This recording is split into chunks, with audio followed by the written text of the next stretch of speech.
Eric Schmitt, who we just heard in that clip, talking about family vacation and how disastrous this bill is. The senator joins us now. He is a United States Senator representing Missouri. Senator, thank you for coming on with us this afternoon. It's great to have you here. Yeah, great to be back, Amy. I want to give you the open floor right now to talk about this border bill. We heard that clip, that hilarious clip about family vacation, Chevy Chase.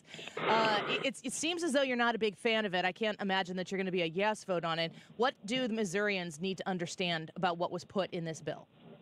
Well, the first thing is that Joe Biden has every authority right now he needs under the law to secure the border. He just doesn't want to. That's the reality. It's the dirty little secret, and I'm not sure how much of a secret it really is. On day one, he came in and undid all of the successful policies, like remain in Mexico. He could do that right now, but he reflexively eliminated that because it was, something Donald Trump did. He has the money to actually build the border wall that's been appropriated. He was literally paying contractors $140,000 a day to not construct the border wall. And then the abuse of this parole process. Parole's meant, essentially, people can individually be let in or something, but he's allowing people categorically because of the country they're from to just come in, and they're just being released into the interior of the United States, not just a few people, millions of people. So he's clearly violating existing laws. So he has all the authority he needs. But as it relates to this so-called border bill specifically, there's two really big issues. One is it creates outside of the judicial process. If you're coming here seeking asylum, these what they're referred to as asylum officers, you might as well call them amnesty officers, who would be given new authority to essentially grant citizenship on the spot at the border, which will be its own magnet. They've allowed work permits immediately. That doesn't exist under existing law. So what you're telling the cartels is bring more people here, tell them exactly what to say, and they'll be citizens. It's even worse than catch and release, and catch and release doesn't even go away under this bill. And then secondly, it eliminates the jurisdiction of states like Texas, who've actually traditionally dealt with these issues, for lawsuits to be filed in Texas, in that circuit, the Fifth Circuit, and removes all those cases to the D.C. Circuit, which is traditionally very, very liberal. So if you were creating a white paper for some open borders think tank, if you got just those two things in, it would be a huge victory for you. They got that in and a lot more. So this bill is a total disaster.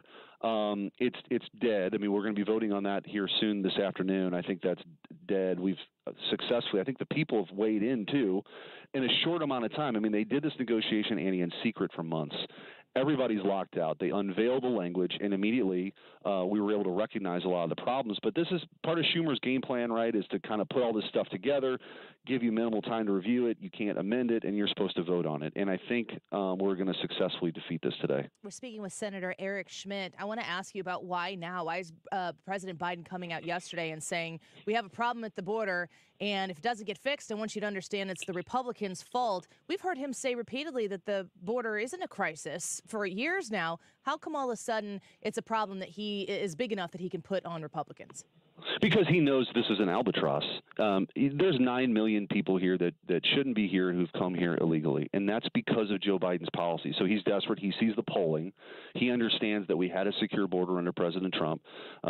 President Trump's going to be the nominee. They're going to be facing off, and you're going to have a contrast in records, right? Booming economy, secure border, energy dominant versus none of those things right now. So Joe Biden's pretty desperate. I think they ought to probably create like a drinking game every time he says extremist MAGA Republican. Everyone would be drunk before noon. It's just obnoxious. But he's going to keep doing his thing with this. But the American people are not buying it. They understand this. He's upside down on this issue. And he, again, if he actually cared about it and was willing to stand up to the left, which he's not because he's in this crowd now, he could secure the border tomorrow. Because the cartels who are moving people, they see the signals, and when they know that it's catch and release, and a lot of people are getting court dates, Annie, they come here, they're seeking asylum. It's totally bogus claims. 9 out of 10 are bogus, but they're given a court date sometime in the 2030s. In the 2030s.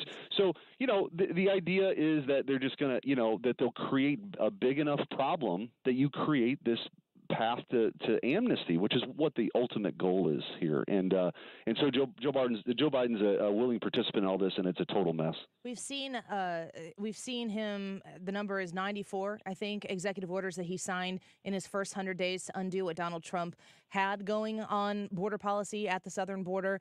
If you were advising him right now, the legal authority that the president of the United States has, regardless of who controls the Senate, who controls the House, the president alone, what could he do right now to secure this border? remain in Mexico.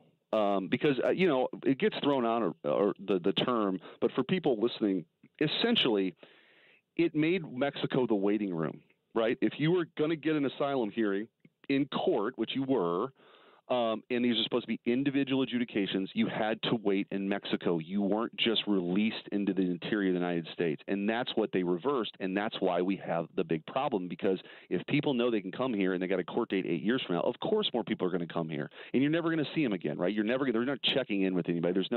Anyway, so you would reinstate, remain in Mexico. You would stop abusing parole, which allows, again, you should be turning people away as opposed to paroling them into the United States, again, hoping for a court date. You'd finish the wall. Those are three things you could do right now that would close the border effectively, right? You'd still have to deal with certain issues. But what this bill did is it didn't fix any of those things, right? What they did was created a new pathway, an express lane, essentially, for people to come with these asylum agents, these asylum officers who could grant citizenship effectively on the spot. And by the way, those are the true believers, Annie. The people that go do that job, they don't go do that job to tell people no. They believe that everybody's entitled to come here because we're all global citizens. It's a mess. It is. Senator Eric Schmitt with us. Last question before we let you go. Governor Parson in the state of Missouri joined Texas in their battle with the federal government and President Biden on protecting our southern border. What are your thoughts on these states that have banded together to go in the face of what the Biden administration just simply isn't getting done? I mean, I think it's encouraging, right? I think every state's a border state. When I was Attorney General, I mean, we talked about some of these issues too, the fentanyl and the human trafficking. It doesn't stop in El Paso. I mean, it ends up everywhere, including, in the St. Louis area. So we know that for a fact. So I think I applaud Governor Parson for doing that, committing those resources. It's sad that actually has to happen because the federal government does all kinds of stuff it shouldn't do. One of the things it's supposed to do is actually to have a secure border. And when you have a president that's willing to essentially open up the gates and throw his hands up, this is what you get. And so, it's up to Texas now to defend their own border. And that court decision was interesting. They basically said that, Texas, that the federal agents could cut down the razor wire. It didn't prohibit Texas from doing more things or other states doing things. So this is going to continue to play out in court. It's sad that we're at where we're at, but I'm glad that, thoughtful people are coming together to look for alternatives as opposed to Joe Biden's policies. Well, Senator Schmitt, we thank you for fighting the fight and also for the time today. We're very grateful for it. Anytime, Annie. Take care. Thank you as well. Bye-bye.